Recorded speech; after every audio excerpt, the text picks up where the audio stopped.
महालक्ष्म्यष्टकम्।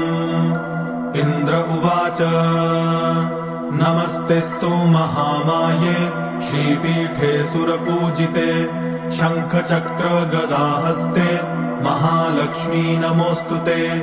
नमस्ते गरुडारूढे कोलासुरभयङ्करी सर्वपापहरे देवी महालक्ष्मी नमोऽस्तुते।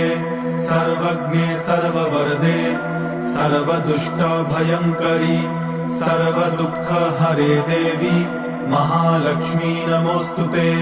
सिद्धिबुद्धिप्रदे देवी भुक्तिमुक्तिप्रदायिनी मन्त्रमूर्ते सदा देवी महालक्ष्मी नमोऽस्तुते।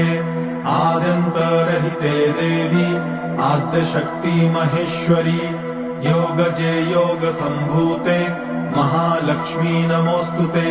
स्थूल सूक्ष्म महारौद्रे महाशक्ति महोदरे महापापहरे देवी महालक्ष्मी नमोऽस्तुते। पद्मासनस्थिते देवी परब्रह्मा स्वरूपिणी परमेशी जगन्मातर महालक्ष्मी नमोऽस्तुते।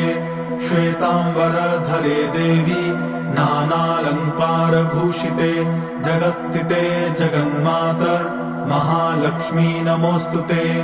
महालक्ष्म्यष्टकं स्तोत्रम् यः पठेत् भक्तिमान् नरः सर्वसिद्धिमवाप्नोति राज्यं प्राप्नोति सर्वदा।